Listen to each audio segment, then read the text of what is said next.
इधर विद्युत अपने ऑफिस से निकलता है और उसे मानव का फोन आता है। विद्युत रिसीव करता है। मानव फोन पे कहता है, अबे कहाँ है तू?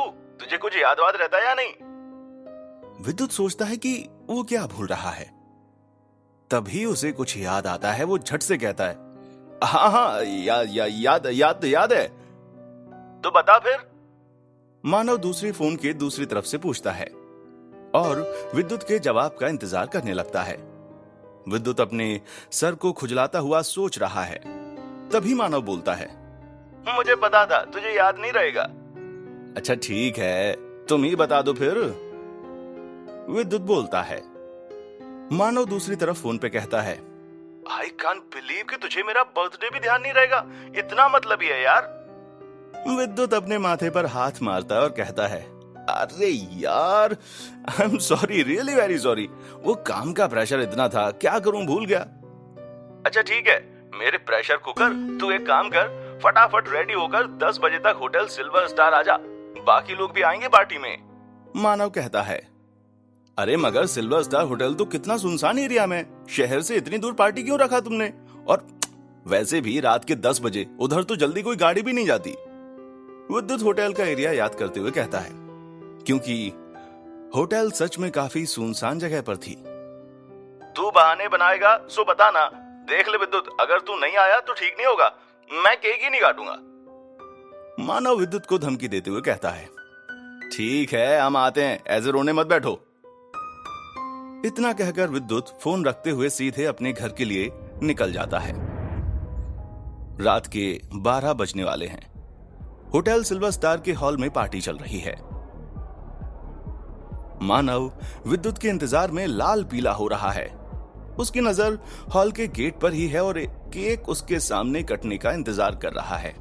जैसे ही 12 बजते हैं, विद्युत हॉल में एंटर होता है और मानव के चेहरे पर मुस्कान छा जाती है। मानव केक काटता है और hall happy birthday to you की आवाज से गूंज उठता है।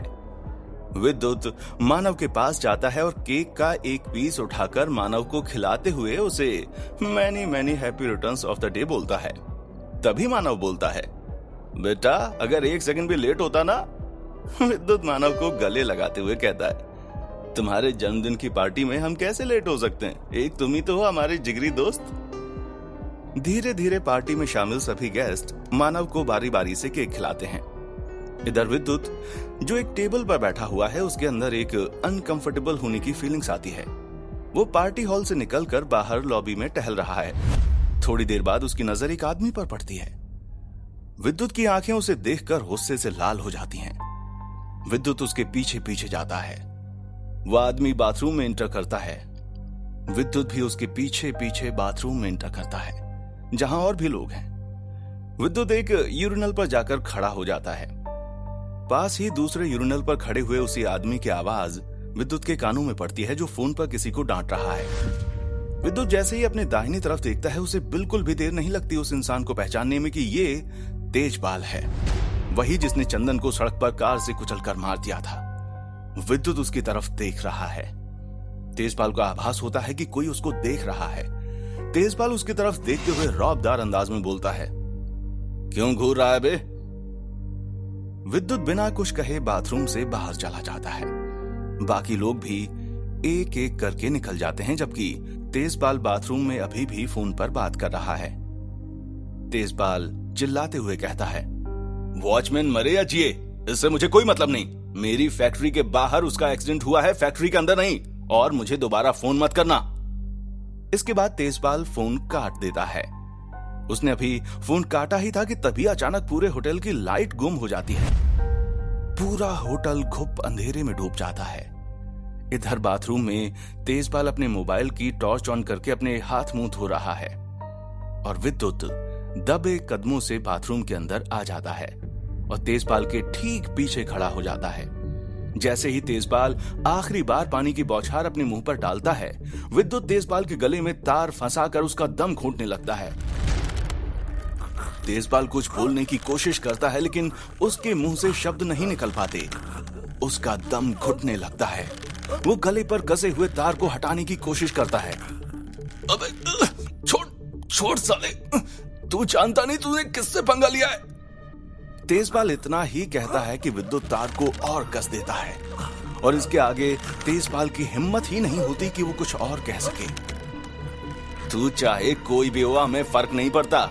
हम बस अपनी तलब शांत कर रहे हैं, तुझे मौत देकर।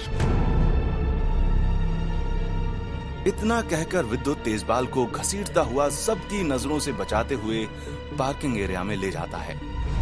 विद्युत जानबूझकर तेजपाल को होटल के इमरजेंसी वाले गेट से ले जाता है क्योंकि वहां चारों तरफ सन्नाटा था। विद्युत घसीटता हुआ तेजपाल को होटल के बाहर ले आता है और फिर अपनी कार की डिक्की में डाल देता है और उसके हाथ पैर को डक्ट टेप से बांध देता है और मुंह पर भी एक टेप चिपका देता है। जहां एक ओर विद्युत की कार हवा से बात करते हुए दिल्ली नोएडा हाईवे पर दौड़ती जा रही है, वहीं तेजपाल विद्युत की कार की डिक्की में छटपटा रहा है और पूरी जी जान लगाकर अपने आप को मुक्त करने की कोशिश कर रहा है, लेकिन उस छोटे से अंधेरे स्पेस में उसका दम घुटा जा रहा है। वो पसीने से तरबतर हो चुका है, उसकी सांसें फूलने लगी हैं। विद्युत की कार गाजीपुर कूड़े के पहाड़ के ऊपर चढ़ रही है। उसने अपनी हेडलाइट को ऑफ कर रखा है। विद्युत अपने मन में सोचता है कि दिल्ली के गाजीपुर कूड़े का पहाड़ एशिया का सबसे बड़ा गार्बेज माउंटेन माना जाता है और आज मैं तेजपाल जैसे गार्बेज को इसकी असली जगह पहुंचाऊंगा। कार पहाड़ पर चढ़ रही है और सबसे ऊपर आकर एक सपाट जगह पर रुकती है। सामने ही दूसरी तरफ एक बुलडोजर खड़ी है जिसमें अभी कोई भी नहीं है। विद्युत अपनी कार से उतरता है और कार के पीछे जाकर डिक्की खोलता है और तेजपाल की गले में तार लपेटकर उसे बाहर खींचता है और जमीन पर गिराकर उस पर बैठ जाता है। तेजपाल कराह रहा है, दर्द से छटपटा रहा है। विद्युत तार की पकड़ थोड़ी ढीली करता है और पूछता है, तूने चंदन को क्यों मारा? मैंने चंदन को नहीं मारा, मेरी गाड़ी चोरी हो गई थी, उसी ने मारा होगा। तेजपाल कराहते हुए बोलता है। विद्युत को तेजपाल के झूठे जवाब से गुस्सा आता है और वो तार को तेजपाल के गले में और ज्यादा कस देता है। तेजपाल अब और छटपटाने लगता है। अपनी जान पे बनी देख तेजपाल दर्द से कराहते हुए बोलता है, बताता हूं। विद्युत तार की पकड़ को थोड़ा ढीला करता है। तेजपाल खांसता है, उसकी सांसें फूलने लगती हैं और वो ज्यादा से ज्यादा हवा खींचने की कोशिश करता है। तेजपाल खुद को नॉर्मल करते हुए कहता है, मैं शराब के नशे में था, इसीलिए ऐसा हुआ। अगर तू एक्सीडेंट के बाद भी चंदन को हॉस्पिटल ले जाता तो वो शायद बच जाता। विद्युत चिल्लाते हुए कहता है, प्लीज मुझे माफ कर दो, प्लीज मुझसे गलती हो गई, मुझे मत मारो, मैं तुम्हारे सामने हाथ जोड़ता हूं, तुम्हें जितना पैसा चाहिए मैं देता हूं।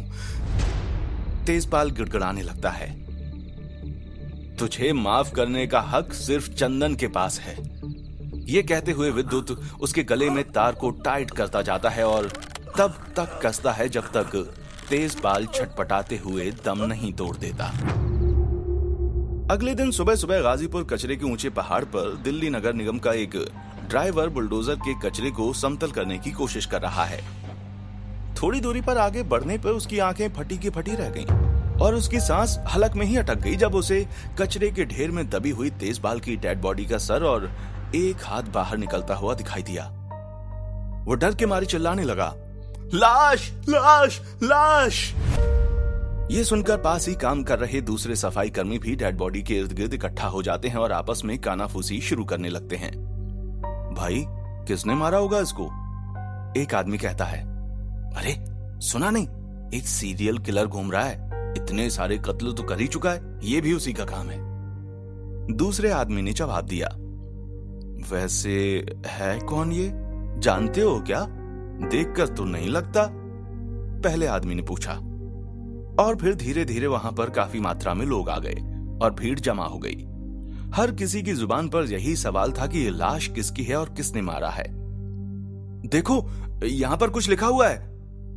तभी वो आदमी चिल्लाकर कहता है जिसने पहली बार लाश को देखा था, क्या लिखा है भाई, पढ़ो ना जरा। भीड़ में से लोग चिल्लाते हैं, मेरी तलब इसकी मौत, यही लिखा है।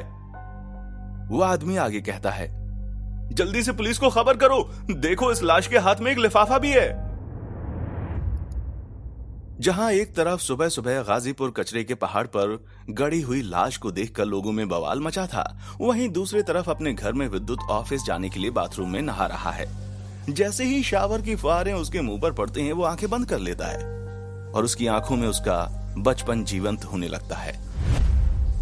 20 साल पहले का वो बचपन, जब तनु उसकी दोस्त से भी बढ़कर कुछ थी, जिसे वो मन ही मन प्यार करने लगा था। उसे याद आता है वो दिन जब स्कूल में क्लासरूम में एक टीचर ने पनिशमेंट के तौर पर तनु को बेंच पर खड़ा कर दिया था। उस पनिशमेंट की वजह से तनु उसके बाद 2 दिन तक स्कूल नहीं आई। ये देखकर विद्युत को इतना बुरा लगा था कि वो उस टीचर से बदला लेने के लिए उसके स्कूटर के दोनों टायर को लगातार 10 दिन तक पंक्चर करने लगा था और टीचर को अपना स्कूटर चिलचिलाती धूप में हाथ से घसीटते देखकर उसे एक सुकून मिलता था। विद्युत अपनी बचपन की याद से वापस आता है और बाथरूम से बाहर निकलकर देखता है कि एक न्यूज चैनल पर एक ब्रेकिंग न्यूज फ्लैश हो रही है। गाजीपुर कचरे के पहाड़ पर एक व्यक्ति की लाश मिलने से सनसनी। विद्युत तुरंत रेडी होता है और अपना कैमरा लेकर घर से बाहर निकल जाता है।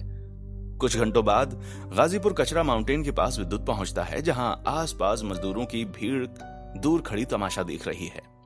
वही दुर्गंध से बचने के लिए विद्युत अपनी नाक पर कपड़ा बांधे हुए क्राइम सीन पर पहुंचता है, जहां तेजपाल की लाश अभी भी वैसी ही गड़ी है जैसी विद्युत गाड़ कर गया था। इंस्पेक्टर सिमरन भी डेड बॉडी का मुआयना कर रही हैं। नवीन से विद्युत पूछता है, इसके साथ कुछ और मिला है क्या? विद्युत का सवाल सुनकर नवीन कहता है, इसका कन्फेशन लेटर, जिसमें लिखा है कि चंदन की मौत का जिम्मेदार मैं ही हूं, और एनवलप के पीछे लिखा था, मेरी तलब, इसकी मौत। कुछ घंटे बाद एक तरफ जहां विद्युत एसआई नवीन लाश को ठीक तरीके से देख रहा था, तो वहीं इधर नंदिनी सरोजनी नगर मार्केट में शॉपिंग करते हुए घूम रही है। वो एक फुटपाथ पर बेच रहे कपड़े वाले से कपड़े खरीदते हुए मोल भाव कर रही है कि अचानक उसे कुछ लड़के धक्का मारते हुए निकलते हैं। नंदिनी उन धक्का मारने वालों से भिड़ जाती है। देखकर नहीं चल सकते क्या? नंदिनी कहती है, हम तो देख ही रहे हैं, क्यों भाई लोग? बड़ा सही है सब कुछ। एक आवारा किस्म का लड़का कहता है। इसके बाद नंदिनी और भी बातें सुनाती है और फिर बातें बढ़ने लगती हैं। तो नंदिनी रौद्र रूप में आकर गालियां देने लगती है। देखते ही देखते उसके आसपास भीड़ लग जाती है। दूर से 2 निगाहें नंदिनी को देख रही हैं। कपड़े वाले के बीच बचाव के बाद नंदिनी किसी तरह शांत होती है। वो उस धक्का मारने वाले लड़कों को गालियां देते हुए चली जा रही है और दूर से 2 निगाहें उसका पीछा किए हुए हैं, निरंतर उसके पीछे दूरी बनाए हुए चल रही हैं। एक जगह नंदिनी रुकती है और कुछ भी हरकत किए बिना ही खड़ी रहती है, फिर अचानक से घूम जाती है। जैसे नंदिनी को एहसास हो गया था कि कोई उसका पीछा कर रहा है। ये कौन है और मेरा पीछा क्यों कर रहा है? नंदिनी थोड़ी डर जाती है और मन ही मन कहती है,